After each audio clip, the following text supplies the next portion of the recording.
And today I thought we would play with our watercolors, and I would show you the reason I love watercolor so much.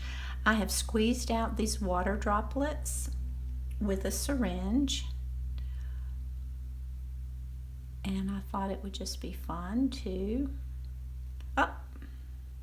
see, I'm on a slight slant,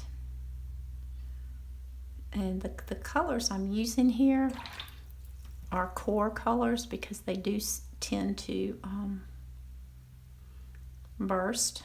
I just think this is just the neatest experiment. And I love watching the colors travel. As you can see, just the least little bit of water.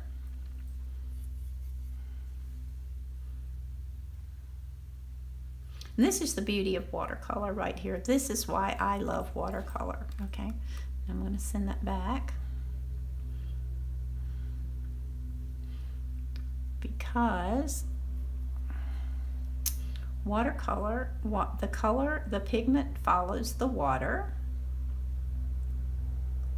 And if you've never done this, it is just so much fun to do.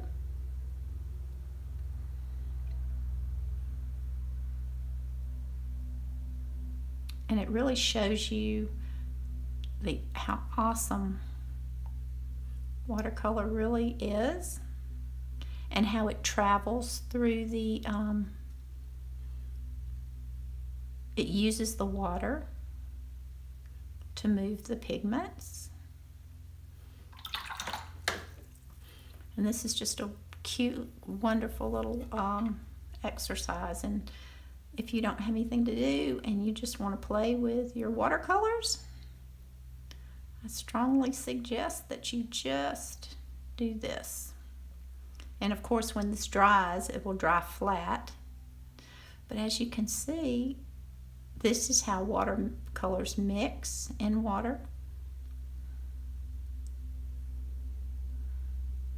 Isn't that beautiful?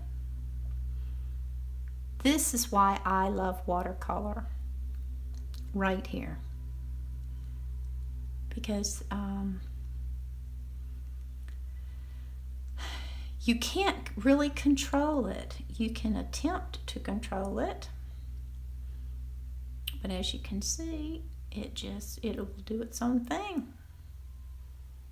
And our job is just to direct it in the direction we would like it to go, but not to, if you overwork watercolor, you lose this incredible characteristic that it has of mixing. This is why I love to mix wet into wet, and this is called wet into wet, by the way.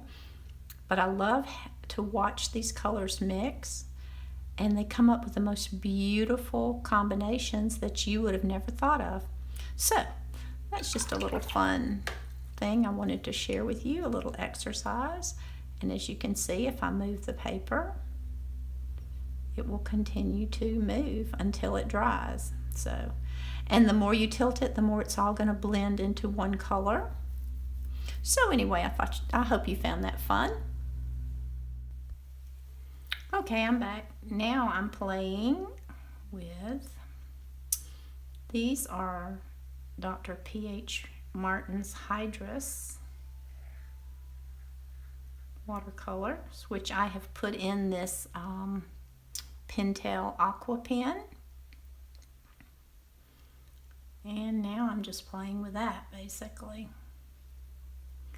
And I wanted to try this because I think it's a wonderful way to do calligraphy. But we'll see. And I am not good at calligraphy, but I think for making cards and just playing around, I think this is also a really neat idea.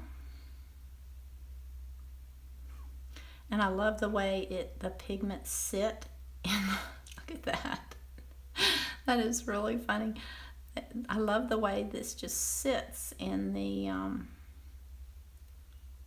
watercolor pigments just sit in the water. and they stand up on their own.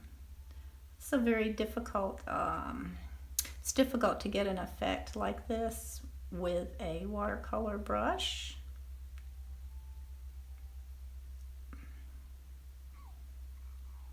So I think there's a lot of potential here for just doing fun little projects and for adding things to your watercolors. So anyway, if you haven't tried that, you could probably do this with any watercolor, but the liquid watercolors seem to lend themselves best to this. This is the Hydrus, and that was Payne's Gray, by the way. And I'm definitely going to be using this for details and for lettering in my watercolors. So anyway, I thought you might find that helpful as well.